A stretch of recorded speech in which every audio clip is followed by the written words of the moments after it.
चलिए हम लोग देखते हैं अगला नंबर। एक्सरसाइज जो है आपका है 12.1 यानी कि प्रश्नावली 12.1 का जो है हम लोग 1 नंबर और 2 नंबर पढ़ चुके हैं, जो हमारे एग्ज़ाम में पूछा जाता है बार बार। ठीक है, अगला क्वेश्चन जो हम लोग 3 नंबर देख रहे हैं वो ये है। क्वेश्चन में आपको दिखाते हैं, ये क्वेश्चन आज तक पूछा नहीं है एग्ज़ाम में, न झारखंड बोर्ड में पूछा है और नहीं बिहार बोर्ड में पूछा है। ठीक है, ये हमारा क्वेश्चन है। आकृति दिया हुआ है 12.3। कह रहा है एक तीरंदाजी लक्ष्य को दर्शाते हैं। ठीक है, जिसमें केंद्र से बाहर की ओर 5 क्षेत्र गोल्ड, रेड, ब्लू, ब्लैक और वाइट चिन्ह है ना, जिनसे अंक अर्जित किए जा सकते हैं। गोल्ड अंक वाले क्षेत्र का व्यास 21 सेंटीमीटर है तथा प्रत्येक अन्य पट्टी कितना है 10.5 सेंटीमीटर चौड़े है। अंक प्राप्त करने वाले उस 5 क्षेत्रों में से प्रत्येक का क्षेत्रफल ज्ञात कीजिए। क्लियर है? एक बार और क्वेश्चन देख लीजिए। कह रहा है कि आकृति 12 गौर कीजिएगा, बढ़िया से क्वेश्चन देख लीजिए। ये क्वेश्चन जो है ना हमें झारखंड बोर्ड में पूछता है और नहीं बिहार बोर्ड में, थोड़ा ये लॉन्ग है, ध्यान दीजिएगा। गुना भाग आपको करना पड़ेगा, इसमें समय लगेगा। कह रहा है क्वेश्चन आकृति 12.3 एक तीरंदाजी लक्ष्य को दर्शाती है, जिसमें केंद्र से बाहर की ओर 5 क्षेत्र कौन है? गोल्ड है, रेड, ब्लू, ब्लैक और वाइट चिन्ह है ना, जिनसे अंक अर्जित किए जा सकते हैं। गोल्ड अंक वाले क्षेत्र का व्यास 21 सेंटीमीटर तथा प्रत्येक अन्य पट्टी 10.5 सेंटीमीटर चौड़ी है।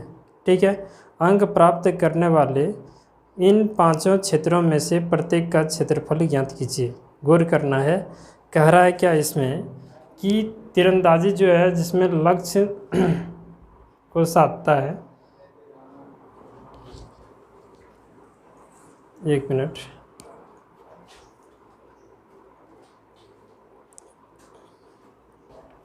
ठीक है, इसमें जो है इस तरह का है, ये गोल्ड है और इसका व्यास आपको दे रखा है 21 सेंटीमीटर, बाकी ऐसे पट्टी बना हुआ है। ठीक है, और प्रत्येक पट्टी का क्षेत्रफल निकालना है। कह रहा है कि गोल्ड है, उसके बाद क्या है, रेड है, ब्लू है, ये रेड है, ये पूरे जो है रेड कलर का है, रेड है, ये ब्लू है, ये ब्लैक है, इस तरह का आपका एक पट्टी बना हुआ है। ठीक है, और यहाँ क्या है, एक वाइट है। इस तरह का 5 पट्टी बना हुआ है और 5 पट्टी का हमें क्षेत्रफल ज्ञात करना है। ठीक है, तो ध्यान आप लोग दीजिएगा, ये पट्टी हम लोग बारी बारी से बनाते चल जाएंगे, जैसे जैसे क्वेश्चन हल होते जाएगा उस तरह से। अब यहाँ गौर करना है कि आकृति 12.3 किताब में दिया हुआ है, ये आपके एग्ज़ाम में नहीं पूछेगा, आप निश्चित रहिए इस बात से। इसमें गोल्ड का दे रखा है व्यास कितना है, तो हम लोग पहले 5 पट्टी का गौर करना ध्यान से कि पहला जो है गोल्ड है, दूसरा क्या है, रेड है, इसके बाद जो भी है ब्लू है, ब्लैक है और क्या है, वाइट है। ठीक है, तो इसमें कह रहा है आपको जो शुरू वाला गोल्ड है ना, इसका व्यास आपको दे रखा है 21 सेंटीमीटर, तो त्रिज्या इसका आधा कर देंगे तो होगा 10.5। ठीक है, उसके बाद कह रहा है कि प्रत्येक पट्टी कितना लंबा है, तो 10.5, ये भी कितना चौड़ा है, तो 10.5। अगला पट्टी भी जो होगा वो कितना चौड़ा होगा, वो भी होगा 10.5। इसके अगला पट्टी जो है वाइट का, वो भी कितना चौड़ा होगा, वो भी होगा 10.5। तो प्रत्येक का त्रिज्या हम लोग निकाल लेंगे। पहले हम लोग क्या करेंगे, ये गोल्ड का त्रिज्या निकाल लेते हैं। ध्यान दीजिएगा, बहुत इंपॉर्टेंट क्वेश्चन नहीं है, फिर भी आपके किताब में है तो आप इसे बना लीजिए। ठीक है, तो ये गोल्ड पहला वृत्त जो है, पहला वृत्त है ना, ये पहला वृत्त हो गया, इसको अब मिटा दें तो ये दूसरा हो गया, ये तीसरा हो गया, चौथा हो गया, ये 5वां हो गया। 5 को वृत्त आपको दे रखा है। ठीक है, तो पहले वृत्त की त्रिज्या कितना है, 3 नंबर। पहला वृत्त जो है क्या है, वो गोल्ड है। पहले वृत्त की त्रिज्या R1, पहले वृत्त की त्रिज्या कितना है, तो 21 बटे 2, 21 तो व्यास है यानी हो गया 10.5 सेंटीमीटर। इसमें दूसरे वृत्त की त्रिज्या कितना है R2। तो कह रहा है पहले वृत्त की त्रिज्या जितना है, गौर कीजिएगा, पहले वृत्त की त्रिज्या यहाँ से यहाँ तक तो 10.5 निकला और इधर आगे इसकी चौड़ाई भी 10.5 है। तो यहाँ से यहाँ तक कितना हो गया, ये दोनों को जोड़ देंगे 10.5 और 10.5 यानी कि हो गया 21 सेंटीमीटर दूसरे वृत्त की त्रिज्या। फिर तीसरे वृत्त की त्रिज्या कितना हो जाएगा, तीसरे वृत्त की त्रिज्या कितना होगा, तो इसको R3 मान लेते हैं। गौर करना है कि यहाँ से यहाँ तक 21 हुआ और फिर इसकी चौड़ाई कितना है 10.5, तो 21 जोड़ 10.5 तो ये हो गया आपका 31.5 सेंटीमीटर। क्लियर है। अब फिर कह रहा है कि चौथा वृत्त तो यहाँ है, पहला वृत्त हो गया, दूसरा हो गया, तीसरा हो गया, चौथे वृत्त की त्रिज्या निकालना है। ये हो गया चौथे वृत्त की त्रिज्या, इसको R4 कर देते हैं। सबकी त्रिज्या हम लोग एक एक करके निकाल लेंगे। ध्यान दीजिएगा, पहले वृत्त की त्रिज्या इतना होगा, दूसरे वृत्त की त्रिज्या यहाँ से यहाँ तक देखिए, दूसरे वृत्त की त्रिज्या कितना निकल गया 21 सेंटीमीटर। तीसरे वृत्त की त्रिज्या कितना निकल गया, यहाँ से यहाँ तक ये ना होगा तो 21 और ये भी है 10.5, तो टोटल यहाँ से यहाँ तक जोड़ देंगे तो हमारा कितना आ जाएगा 31.5। उसके बाद इस वृत्त की त्रिज्या, ये भी तो 10.5 चौड़ा है ना, और यहाँ से यहाँ तक 31 आ चुका है और 31 में फिर 10.5 जोड़ देंगे, 31.5 में फिर 10.5 हमें जोड़ देना, तो कितना हमारा आएगा 42 सेंटीमीटर आ जाएगा। ये चौथे वृत्त की त्रिज्या 42 सेंटीमीटर।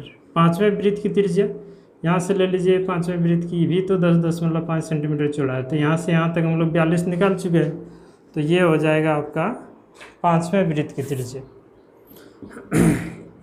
पाँचवें वृत्त की त्रिज्या को R5 कर देते हैं और ये हो गया कितना 42 जोड़ 10.5, यानी कि इसको अगर हम लोग ऐड करेंगे तो 52.5 सेंटीमीटर हो जाएगा।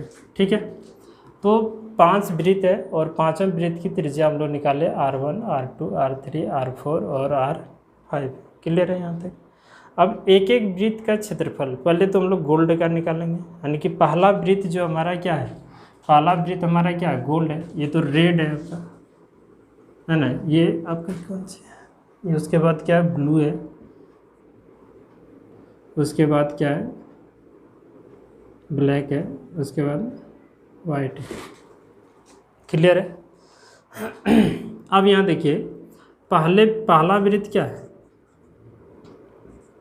पहले वृत्त यानी कि गोल्ड क्षेत्र का क्षेत्रफल, गोल्ड क्षेत्र का क्षेत्रफल कितना होगा, वृत्त है ना, तो ये पाई R1 स्क्वायर, क्योंकि गोल्ड जो है ये इसकी त्रिज्या कितना निकल चुका है, इसका त्रिज्या हम लोग निकाल चुके हैं 10.5 और पाई का मान हम लोग रख देंगे 3.14 और ये त्रिज्या जो आपका है वो कितना है 10.5 का स्क्वायर। अब इसको अगर आप गुना करते हैं तो ये कितना आएगा, गुना करने के बाद ये आ जाएगा 025 और ये टोटल को जब आप गुना करेंगे तो आएगा 346.5 सेंटीमीटर स्क्वायर। यह आपका गोल्ड का क्षेत्रफल आ गया, मतलब ये इसका क्षेत्रफल आ गया टोटल।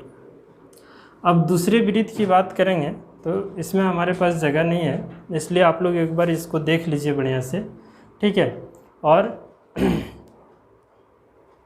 इसके बाद हम लोग इसको मिटा के बनाते हैं दूसरा। ठीक है, अब यहाँ ध्यान दीजिएगा, आप लोग इसको बढ़िया से नोट कर लीजिए, R1 कितना है, R2 कितना, R3 कितना, R4 कितना और R5 कितना है। ये पहला वृत्त जो गोल्ड है उसका क्षेत्रफल हमारा यहाँ निकल के आया है। ठीक है, दूसरे वृत्त की त्रिज्या ध्यान में रखिएगा और आइए क्वेश्चन पे। दूसरा वृत्त हमारा क्या है, तो रेड है ना, सुनिएगा, दूसरा वृत्त मतलब यहाँ से यहाँ तक है, यही ना, यानी रेड का क्षेत्रफल निकालना, सीधा सीधी लिखो, रेड क्षेत्र, मतलब कहने का मतलब ये हुआ कि ये वाला भाग हमारा किस कलर का है, तो रेड कलर का है। रेड क्षेत्र का क्षेत्रफल। तो इसमें क्या करना है, सुनिएगा ध्यान से। ये दूसरा वृत्त हो गया, वृत्त तो 5 है ना, ये दूसरा वृत्त हो गया, और ये हो गया हमारा कौन सा वृत्त, पहला वृत्त। तो यहाँ लिख देंगे कि दूसरे वृत्त का क्षेत्रफल माइनस पहले वृत्त का क्षेत्रफल। तो दूसरे वृत्त का क्षेत्रफल पाई r2 का स्क्वायर, और पहले वृत्त का क्षेत्रफल पाई r1 का स्क्वायर। ध्यान दीजिएगा, यहाँ से हम कॉमन भी निकाल सकते हैं इसमें आराम से, ठीक है। या फिर आप वैल्यू रख दीजिए, r2 कितना आया था, तो r2 हम लिख के रख लिए हैं, कितना आया था, 21 सेंटीमीटर आया था, ठीक है। तो 21 का यहाँ स्क्वायर, ये पाई r1 कितना आया था, 10.5 का स्क्वायर। 21 का स्क्वायर अगर हम करें तो ये इसका स्क्वायर करेंगे तो 441 पाई हो जाएगा, और इसका स्क्वायर करें कितना आ जाएगा आपका 110.50, ठीक है, और पाई। इसको अगर हम घटाते हैं, घटाने के बाद हमारा आएगा 330.75, ठीक है, पाई।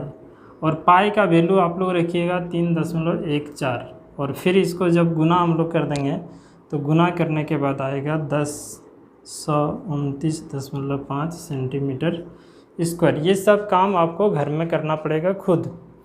पाई का मान आप यहाँ पुट करेंगे कितना, तो 3.14, और फिर इसको गुना करेंगे तो आपका रिजल्ट बन के आएगा इतना। ये हमारा आंसर हो जाएगा, यानी कि ये रेड वाला भाग का आंसर हो जाएगा। बात समझ में आए। उसके बाद हम लोग ये तीसरा नंबर का वृत्त है, तो तीसरे वृत्त यानी कि सीधा लिखेंगे ब्लू का क्षेत्रफल, इसको हम लोग मिटाते हैं, यानी ब्लू क्षेत्र का क्षेत्रफल। ये वाला जो भाग है ये ब्लू कलर का है, और इसका क्षेत्र निकालना है। ब्लू क्षेत्र का क्षेत्रफल, ब्लू क्षेत्र का क्षेत्रफल। तो ब्लू कहाँ है, देखिए यहाँ तक हम लोग क्षेत्रफल निकाल चुके हैं, यहाँ तक हम लोग क्षेत्रफल क्या किए हैं, निकाल चुके हैं। तो आप गौर कीजिएगा कि ब्लू का क्षेत्रफल निकालने के लिए, इतना बड़ा क्षेत्रफल निकालने के लिए इसको हमको घटाना पड़ेगा। तो क्या करेंगे हम लोग, ये कौन सा नंबर का, 1 2 तीसरा नंबर है, तो यहाँ लिखेंगे तीसरे वृत्त का क्षेत्रफल, तीसरे वृत्त का क्षेत्रफल माइनस दूसरे वृत्त का क्षेत्रफल। यहाँ तक तीसरा में से दूसरा निकाल लेंगे तो ये पट्टी का क्षेत्रफल निकल जाएगा, दूसरे वृत्त का क्षेत्रफल। सेम वही कहानी करना है। आप चाहें तो दूसरे वृत्त का क्षेत्रफल देखिए यहाँ हम लोग निकाल चुके हैं, तो ये वाला वैल्यू आप यहाँ रख दीजिए, पुट कर दीजिए आराम से, वो भी काम कर सकते हैं। या नहीं तो 3 square minus pi r2 square. r3 कितना है, r3 का मान जो है हम लोग लिख चुके हैं 31.5, यहाँ लिखिए 31.5 का स्क्वायर, और r2 का मान आएगा कितना, 21 का स्क्वायर, ठीक है। और 31.5 का हम लोग स्क्वायर करेंगे तो कितना आएगा, तो आएगा ये 992.25, 992.25, और ये आएगा इतना, ठीक है। इस पाई को हम लोग पीछे डाल देते हैं, यहाँ भी इस पाई को पीछे डाल देते हैं यहाँ। अब ये दोनों को क्या करना है, माइनस करना है। इन दोनों को जैसे ही हम लोग माइनस करते हैं तो माइनस करने के बाद आएगा 551.25 पाई, ठीक है।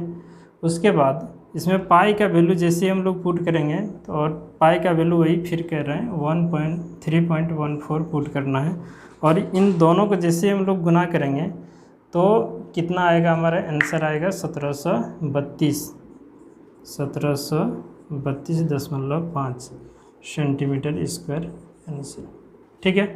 तो ये हमारा ब्लू क्षेत्र का क्षेत्रफल आ गया, तीसरे वृत्त का क्षेत्रफल माइनस दूसरे वृत्त का क्षेत्रफल, ठीक है। क्षेत्रफल ढंग से थोड़ा लिख लीजिएगा। उसके बाद हम लोगों को ब्लैक का निकालना है। तो ब्लैक, ये वाला पट्टी जो है हमारा ब्लैक है, ठीक है, ये पट्टी जो है ब्लैक है। तो उसमें क्या करेंगे, ब्लू तक तो निकल चुका है, उसी तरह से जैसे इसमें हम लोग काम किए, सेम गौर कीजिएगा, जैसे यहाँ लिखे ना ब्लू क्षेत्र का क्षेत्रफल, उसी तरह लिखना है ब्लैक क्षेत्र का क्षेत्रफल। यहाँ खाली ब्लैक डाल देना है, ब्लैक क्षेत्र का क्षेत्रफल। तो ब्लैक देखिए आपका ये वाला पट्टी का है ना, यही ना ब्लैक है। तो इसमें से यहाँ तक हम लोग निकाल चुके हैं तीसरा वृत्त का क्षेत्रफल, यानी कि ब्लैक आपका कितना नंबर में है, चौथा नंबर में। तो यहाँ लिखेंगे चौथे वृत्त का क्षेत्रफल माइनस तीसरे वृत्त का क्षेत्रफल। तो यहाँ 4 कर देना है, यहाँ 3 कर देना है, और 4 का वैल्यू कितना है, त्रिज्या हम लोग लिख चुके हैं वो वैल्यू यहाँ पुट करना है, और 3 का मान यहाँ पुट करना है, और ऐसे ही इसको हल कर देंगे। जो भी गुना भाग करने के बाद आएगा वही हमारा क्या होगा, आंसर होगा। ध्यान दीजिएगा। उसी तरह वाइट का भी निकाल लेंगे और ऐसे ही हल करेंगे, और जो भी गुना भाग करने के बाद आएगा वो हमारा वाइट का आंसर आएगा। यहाँ तक क्लियर है। अब जो है हम लोग ये एग्ज़ाम में नहीं पूछेगा, आप लोग 100% निश्चित रहिए। बने तो ठीक है, और नहीं भी बने तो कोई बात नहीं। इस चैप्टर में मतलब 12.1 में हमें कौन कौन सा क्वेश्चन पढ़ना है, तो 1 नंबर पढ़ना है, 2 नंबर पढ़ना है, और सीधा आ जाना 3 नंबर छोड़कर 4 और 5। ठीक है, 5 तो बहुत ईजी है, 4 नंबर थोड़ा सा हम लोग देख लेते हैं।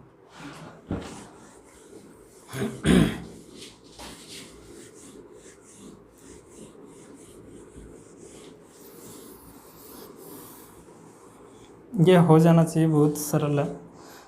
4 नंबर क्या है, किसी कार के प्रत्येक पहिए का व्यास कितना है, 80 सेंटीमीटर है। किसी कार के प्रत्येक पहिए का व्यास 80 सेंटीमीटर है। यदि यह कार 66 किलोमीटर प्रति घंटा की चाल से चल रही है तो 10 मिनट में प्रत्येक पहिए कितने चक्कर लगाती है। ठीक है, कह रहा है कि कोई कार का प्रत्येक पहिए का व्यास, कोई कार है उसका पहिए, हम किसी एक पहिए का फिगर बनाते हैं और इसका व्यास कितना दे रखा है, 80 सेंटीमीटर।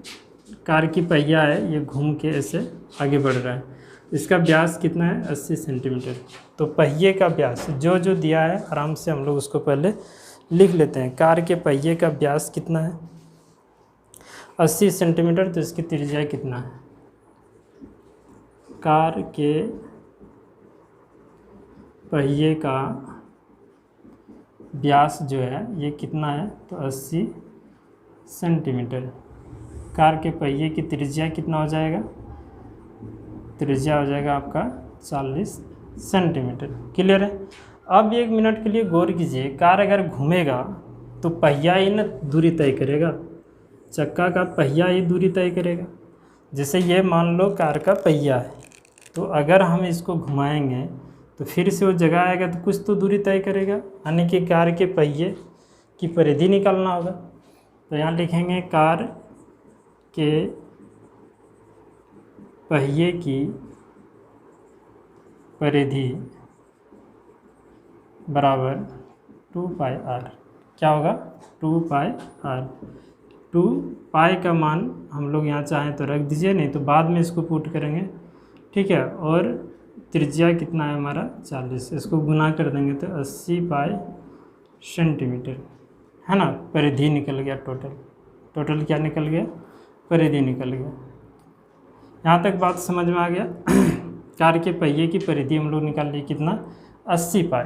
ठीक है, अब यहाँ क्वेश्चन में कार की चाल दे रखा है आपको, कार मतलब किस गति से चल रहा है, चाल दे रखा है, यानी कि कार की चाल आपको दे रखा है कितना, 66 किलोमीटर प्रति घंटा। किताब आप लोग देखिए 66 किलोमीटर प्रति घंटा।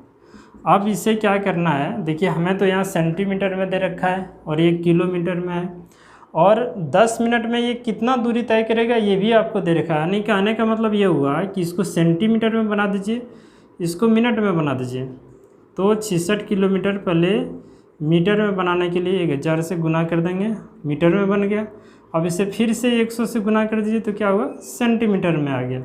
और ये घंटा जो है ना, घंटा को 60 से, 1 घंटा है और 1 घंटा को 60 से गुना कर दीजिए, आपका किस में आ गया, मिनट में। तो ये ऊपर आ गया सेंटीमीटर और ये आ गया आपका मिनट में। तो ये आप कटा दें, ये कट गया आपका, इतना आ गया, यानी कि आ गया कितना 4 0, 1 2 3 4, ये सेंटीमीटर प्रति मिनट हो गया, सेंटीमीटर प्रति मिनट। यानी कार की चाल कितना हो गया, तो इतना सेंटीमीटर प्रति मिनट। कार की चाल हमें पता हो गया, और उसके बाद कार के पहिए की परिधि इतना पता हो गया, मतलब एक बार अगर पहिया घूम जाएगा तो इतना दूरी तय कर लेगा। पहिया मतलब एक बार घूम जाएगा तो कितना दूरी तय कर लेगा, इतना दूरी तय कर लेगा। किसी को अगर दिक्कत हो तो आप यहाँ पाई का वैल्यू रख दीजिए, कोई दिक्कत नहीं है, यही हम रख देते हैं। देखिए 22/7, ठीक है। अब ऊपर ऊपर आप गुना कर लीजिए, ऊपर ऊपर गुना करेंगे हो जाएगा 44 गुना 40/7, ठीक है। तो ये 4 4 ये 16, 4 4 ये 16 1 17 0/7, ठीक है। इतना आ गया, यहाँ तक समझ में आ गया। अब कह रहा है कि 10 मिनट में कार द्वारा तय की गई दूरी, 10 मिनट में कार द्वारा तय की गई दूरी कितना है। 10 मिनट में कार द्वारा तय की गई दूरी कितना है 10 मिनट में। तो कार की चाल इतना है, और 10 मिनट में कितना, देखिए कार अगर 1 मिनट में कितना दूरी तय करेगा तो ये प्रति मिनट है, देखिए इतना सेंटीमीटर, ठीक है। तो 1 मिनट,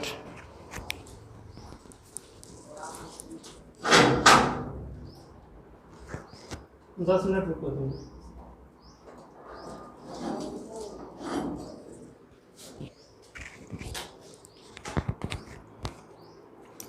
एक मिनट में कार इतना सफ़र करता है, तो 10 मिनट में कितना करेगा, तो यहाँ गुना हम लोग कर देंगे, इसमें गुने 10, ठीक है। यानी कि 2 3 4 5 जीरो बढ़ जाएगा, इतना मीटर दूरी तय, सॉरी सेंटीमीटर दूरी तय कर देगा, ठीक है।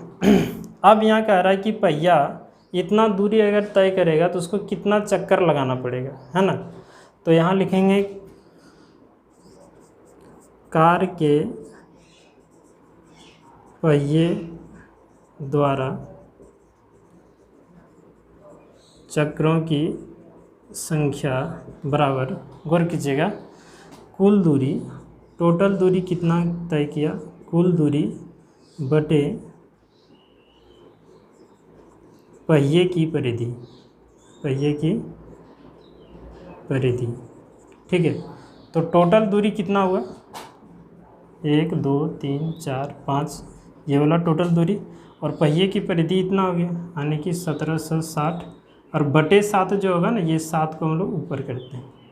अब इसको अगर हम कटाएँ, गुना भाग करें, तो गुना भाग करने के बाद हमारा रिजल्ट आएगा 4375, 4000, देख लें 4375 चक्कर।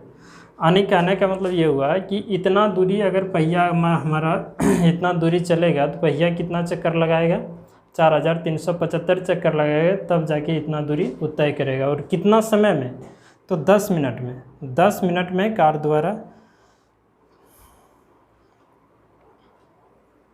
ठीक है, 10 मिनट में कार का पहिया जो है कितना चक्कर लगा देगा, 4375, इतना दूरी तय करने में, ठीक है। आप इसे गुना भाग घर में बैठ के कर लीजिएगा, ये हमारा हो गया क्या आंसर हो गया, ठीक है। इसमें और एक क्वेश्चन है, उसको देख लीजिए।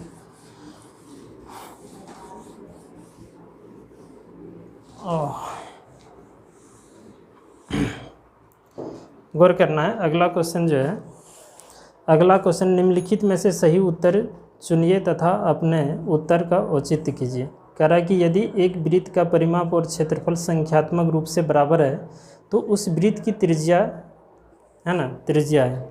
कह रहा है कि वृत्त का क्षेत्रफल या